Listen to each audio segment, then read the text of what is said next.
Kumusta ang lahat? Nais ko lamang ibahagi sa inyo ang kaunting video na ito nakuha ko nang ako ay dumalo nitong nagdaang linggo. Nakakamangha lamang na napakarami ditong taong dumadalo kapag linggo o araw ng samba. Ang saya, di ba? Kumusta ang lahat? Isang masayang pagbati mula sa inyong Auntie Grace. Guys, ngayong araw ay linggo, araw ng pamilya. Bakit? Kasi ito yung araw na karamihan ay walang pasok ang mga nanay at tatay. Siyempre, kapiling ang buong pamilya kumain sa labas, nagsimba, or ano pa mang activities ng mga pamilya. Ang mahalaga, nagkasama-sama sa loob ng isang linggo. Mayroong isang araw na sama-sama. At ngayon guys, ano ba ang inyong ginawa kanina? Ngayon kasi gabi na, patulog na, pero bago tayo matulog, mag-shoot muna tayo para sa ating long form video. Ang lahat ba ay nakapagsimba? Ang ipinakita ko sa inyo ay ang pagdalo ko sa simbahan dito sa Pasig, sa may Ortigas Avenue, or dito sa may Tiendesitas.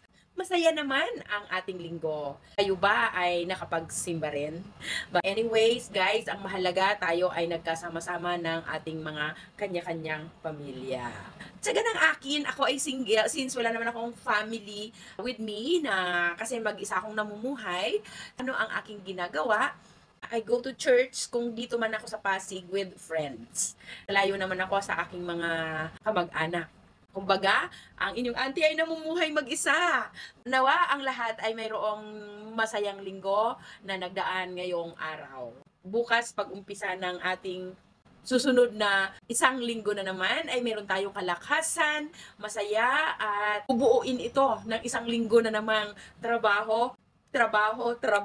Kailangan nating magtrabaho para makamtan natin yung ating mga, of course, andyan yung pangangailangan and yung wants natin. Katulad ko, ang gusto kong makapagbiyahe palagi at kung wala tayong pera, hindi tayo makakalakad o hindi tayo makakapagbiyahe. Kaya ano ang ating ginagawa? Tayo ay nagsusumikap para tayo ay mayroong panggala. Lagi lang tayong masaya. Kasi yun yung nagbibigay sa atin. Kung ano yung gusto natin ginagawa, yun yung nagbibigay ng kasiyahan sa ating mga puso.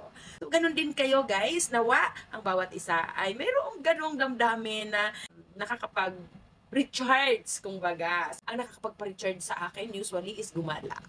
Maraming salamat sa inyong panonood ng lahat ng mga videos ng inyong auntie. Huwag niyong kakalimutan na mag-follow sa akin.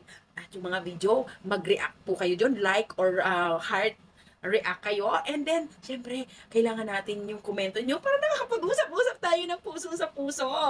And of course, i-share nyo na rin yan para maraming makapanood ng ating mga video. At guys, pausap naman yung mga videos natin na reels and long form video. Pakitapos naman, please. Salamat sa inyo. And of course, dahil hanggang dito na lang, please don't forget to smile.